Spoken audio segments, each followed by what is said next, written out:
Okay, so this is Back and Buys Day. This is the day we start getting a little serious. Today we're going to focus on, of course, the back and the biceps. And the reason why we incorporate back and biceps is you'll see as you're doing workouts, and maybe you already know this, but as you work on your back, nearly every exercise, such as a row, things like that, where you're working on your back, you incorporate the biceps anyway. So we incorporate those two into the one workout. And as with every workout, we incorporate some cardio. So you'll see some cardio HIIT training type of exercises in this workout. And we also incorporate some abs to give you a full workout. So make sure you warm up as always, right? And then stretch at the end.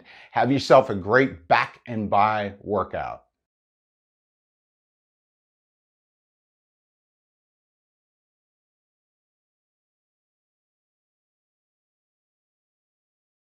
Welcome to the 7-day workout program with lifestyleover50.com. This is our warm-up, and each day we are going to warm up. So we start from the head and work our way all the way down to the toes.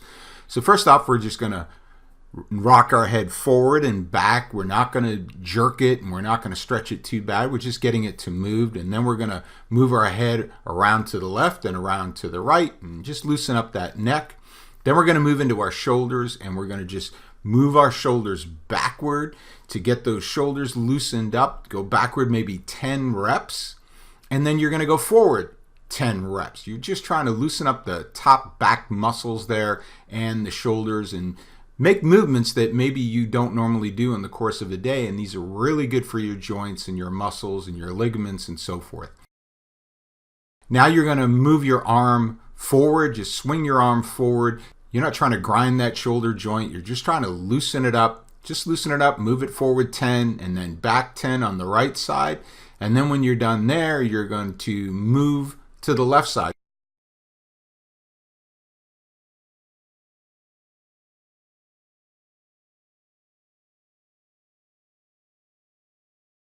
Now notice I've got one leg forward. My opposite leg is forward. So in this case, I'm doing my left arm.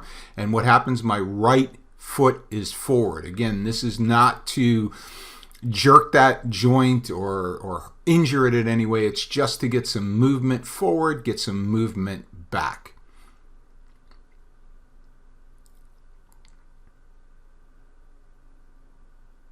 Again, 10 on each side is sufficient.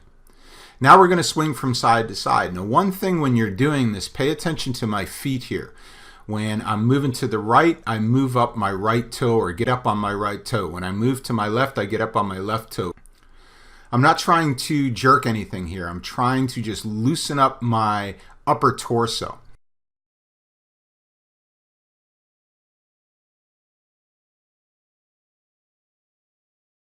Now we're going to move to the lower joints, so in the hips, and we're just going to rock back and forward, move around in a circle from the left to the right, just loosen up those hips a little bit, and once we're done moving around, we're going to go back and forth from left to right. And we just want to feel a little bit of a stretch there in the hips, not trying to do anything crazy here, just trying to loosen things up.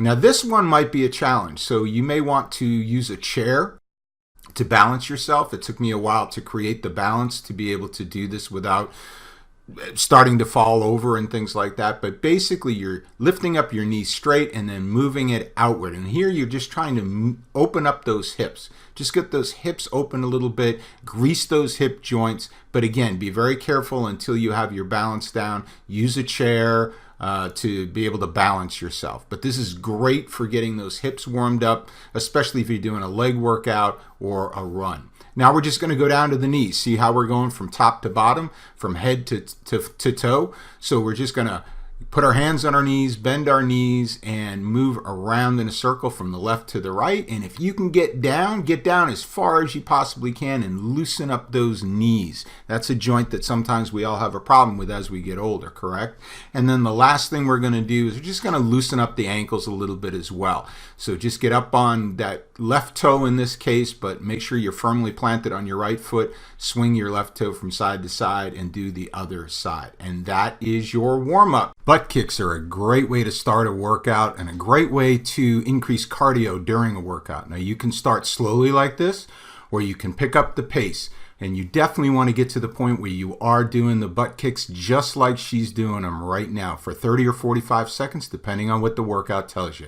This is external rotations from the hip. Notice the young lady has her elbow tucked into her side. She's going to keep it there. You can actually take a towel and put it between your elbow and your body to make sure that you keep that elbow tucked in. That's a key component to this exercise. And then you want to move your hand across your body, keeping that elbow in one position. And this is going to strengthen your shoulder, your rotator cuff area. It's not an area that we work on quite often, but this is going to be great to help you get that in shape for other exercise. External rotations from the hip. Do 10 to 12 on this side, turn around, do the other side.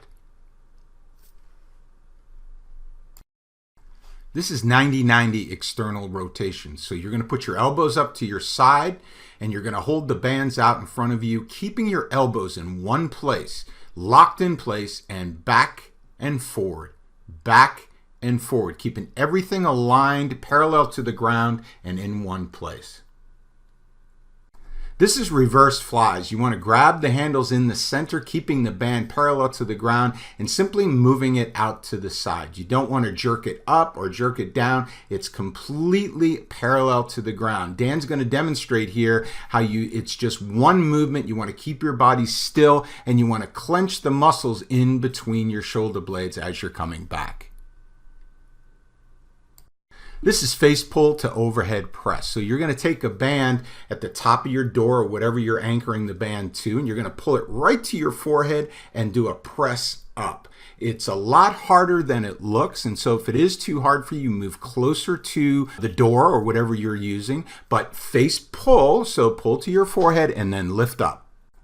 Jumping jacks are a great way to start a workout or to increase cardio during a workout. Now you can start slowly like she is and not do any bouncing and just do one leg at a time, but you would definitely want to build to the point where you're doing a full jumping jack, getting full rotations of the arms, full extensions of your legs, and jumping up and down to get that cardio going for a great heart workout.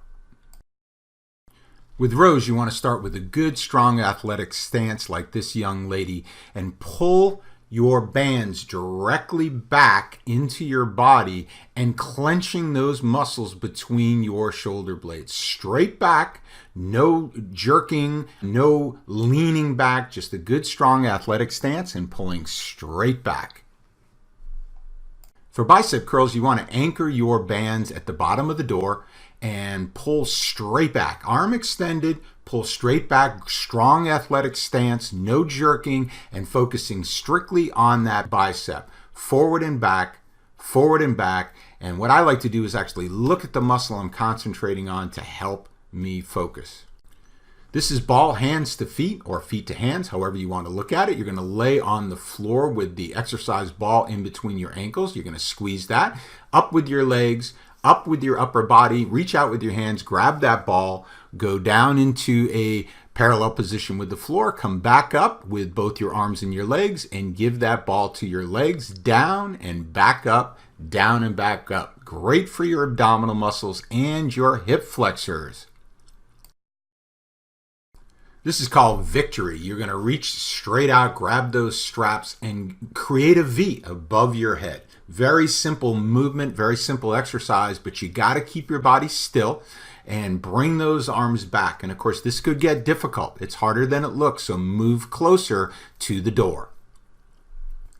All right, congratulations. You've completed the first round. Now you want to take a break, get some water, but then go back and do these same exercises one more round. That'll complete your workout for the day, but you want to make sure you stretch. So follow our stretch video. Make sure you get a good stretch and cool down in, and then go have yourself a great day because you did something great for yourself today.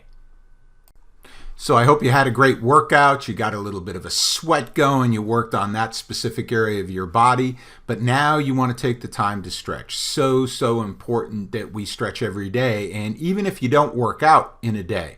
So in other words, if you miss a workout, try to take the time and stretch. Now here we're doing a 90-90 stretch. Why 90-90? Because my left leg is at a 90-degree angle and my right leg is also at a 90-degree angle. My left leg doesn't look like it because of the angle of the video, but it is. So you want to go on a 90-90 degree angle and then lean back, and you may not be able to get your back all the way to the ground, especially if you're a guy. Ladies, you might be able to do that. I certainly can't, so I lean on my arm. So do that for about 30 seconds, and then you're going to come up and you're going to lean out over your left leg. This is a back stretch now, and it's going to stretch, as I'm pointing to right now, your inner thigh or inner hamstring area. So you want to lean out over, get on your elbows, and then feel this stretch in your lower back. And as you can, come down even further, your head towards the floor or towards your hands as I'm doing right now. And then hold that for 30 seconds, and then you're going to try to sit up straight. And I have to hold on to my right knee, as you're seeing right now. Now again, ladies are more nimble typically, and you don't have to do that. Guys, you may not be able to do this right away. I couldn't when I first started this. So you just want to sit straight up. You're working that outer right hip when you're doing that. Now you're going to switch over and you're going to do 90-90 on the other side. And of course, as you did before, you're going to lean back and you're going to feel that in that left hip, that outer left hip. You're going to feel that. And you just try to lean back, enjoy it. You'll learn to enjoy it and stretch that whole area of your body. Again, something that you don't normally do every single day. It's a great stretch. So start there. Go back as far as you can. Don't push it, but exert yourself a little bit. Push the limit just a tad. And now you're going to come and you're going to lean out, in this case, over your right leg, feeling that back stretch. I was just pointing to my back there. So lean forward out over that leg. Get on maybe your elbows. If you can, get down on both elbows. And I can't do that, but maybe you can. Again, we're all different, aren't we? So once you're done that, then you're going to try to sit up again. Now on my left side here, or sorry, on my right side, I have a little bit more of a challenge. That left hip is tighter. That's where my surgery was. But it's okay. I've worked it to the point where I can at least sit up. I still have to hold on to that left knee. But again, this 90-90 stretch is phenomenal.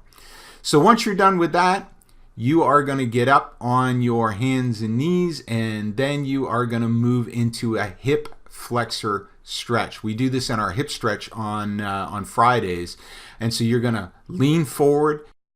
And if you want to sit straight up like this, you can do that. I like to lean forward on my right hand in this case. Notice my left hand is on my left knee, and that's because sometimes my knee wants to bow out, and I want to keep it straight. Now, where the stretch you should be feeling in this case is in your right leg. The right leg is the one that is back, and you're trying to feel a stretch in your hip flexor there. What a great hip flexor stretch. So you're going to do that, hold it for 30 seconds on your right side, and then move over and pull out or move out your right leg. And again, balance yourself if you're going to lean forward. Again, if you want to sit straight up, you can. I have to hold that knee in so it doesn't bow out, so I get that proper stretch. You can do it this way. It's a lot easier this way. I like to get that hip flexor stretch in that left hip flexor by leaning forward.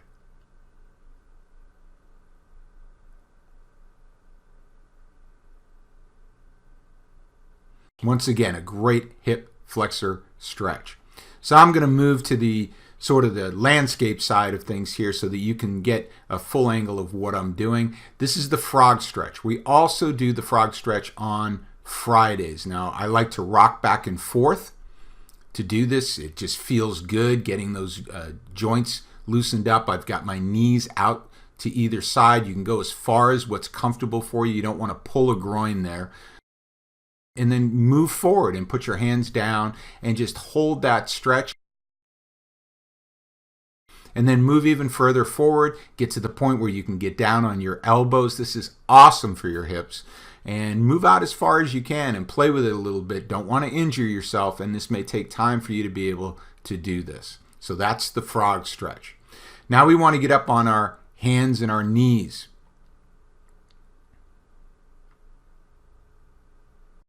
And what we're doing here is called cat-cow. Now, it's kind of a yoga move, or it is a yoga move, but it's cat-cow. So what I'm doing at the moment right now is I'm doing the cat, right? Cats arch their back like that.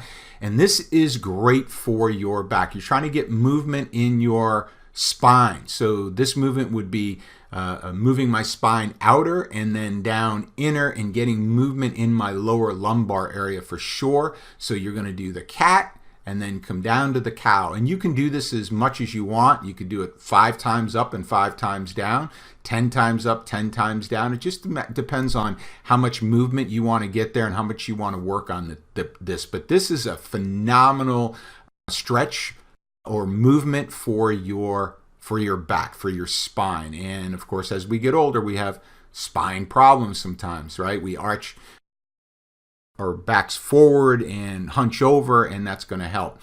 This, what we're doing is we're stretching our Achilles. We're down on one knee in our hands. We've got in this case, our left leg back. All we're trying to do is stretch that Achilles. I don't know if you've ever snapped an Achilles or know somebody that has, but it's one of the most painful things, as I'm told, that you can ever go through. So we want to make sure this is nice and loose. We're going to do it on the left side, hold it for 30 seconds, and then move forward with that left knee and then go back on the right leg and hold that stretch again for about 30 seconds. This is just to stretch your Achilles.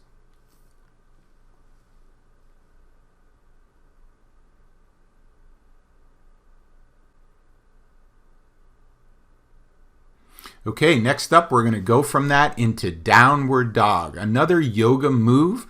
You're going to be on all fours, of course, and you're going to move up and put your head down between your arms. And again, this is for your hamstrings and your Achilles and for a lot of different areas of your body. It's not an easy move to do. You may have to work towards doing this, but what a great move.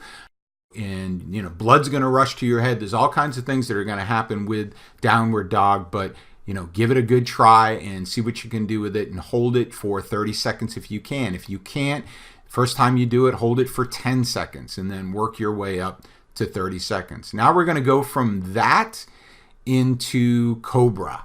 And we are going to just get down on our hands and knees and push up and just let it go. And you want to support yourself with your arms, of course, and just put your head up. And the whole thing here is you're working on your lower back, your lumbar area. And you might even hear a little bit of a movement in your lower back. It's all good. You don't want to injure yourself, of course, so don't force it down there. But you're just letting things ride and trying to be as loose as you possibly can in this position.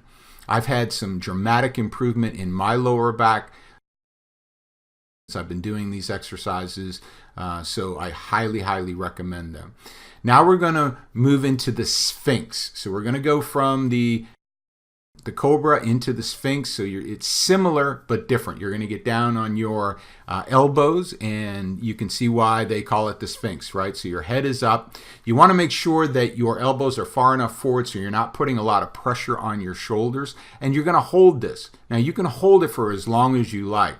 Some yoga instructors will tell you to hold it for 20 minutes. I don't generally hold it for 20 minutes. I hold it for 2 or 3 minutes.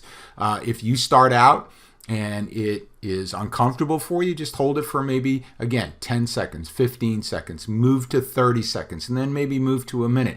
All these moves are going to gradually get better. You're going to get better at them as time goes on. So this is the Sphinx.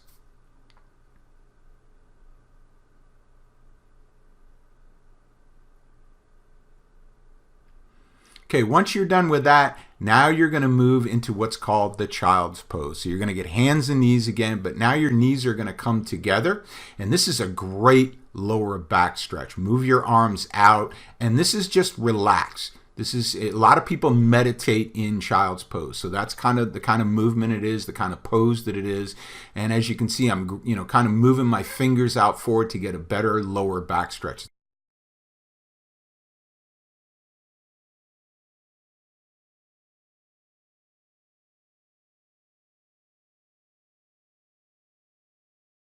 And then I move my hands back to my feet. And what this does is it helps me get lower even with my head and my shoulders and my back and get even a better back stretch. Now you can hold this pose for as long as you like. I hold it generally for about a minute, 30 seconds with my arms stretched out, 30 seconds with my hands back on my feet. Now, when you go to get up from this, your head's been down for quite some time with downward dog and so forth. So be careful when you get up. You might be a little lightheaded. So I generally take my time. I go to 2 knees, then 1 knee, and then go ahead and stand up. Now, the last thing we're going to do, and I know my head's cut out of this frame here, but the last thing we're going to do is we are going to work on our hamstrings, and we're going to try to touch our toes here. So we're going to move down slowly. Notice that my hips were moving side to side to side to side. I find that when you do that, that really helps loosen up that lower back, loosen up the hip area, and loosen up the high hamstrings, if you will, and it allows me to get a better stretch. Now, I've never been able to touch my toes, even in high school. I won't hear, when I do it here, you'll see that's not with completely straight legs. My legs are bent a little bit, but trust me, I'm doing a lot better than I was, say, a year ago with this. So my hamstrings are getting better. You want to hold that for 30 seconds if you can, and that is your stretch for the day. Congratulations. Go have an awesome day.